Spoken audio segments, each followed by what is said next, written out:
These are very unusual times. We have never been, at least in my lifetime or in the lifetime of a lot of people, been asked to stay at home because we have to self-quarantine to avoid exposing each other to the coronavirus. So it can become stressful. It can become very difficult. And as a result of that, we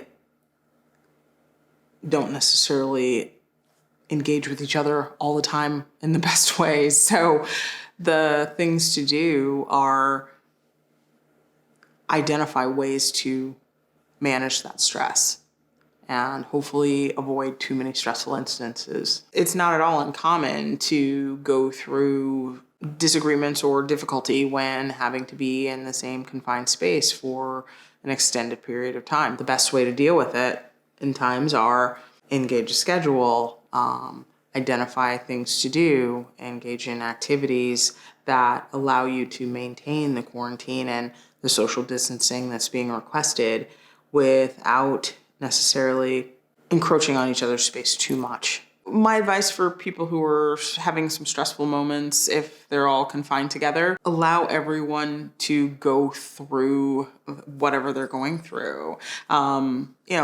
Find times that you will schedule times to be together, but also schedule times to be alone and recognize that everybody still needs their time and the balance.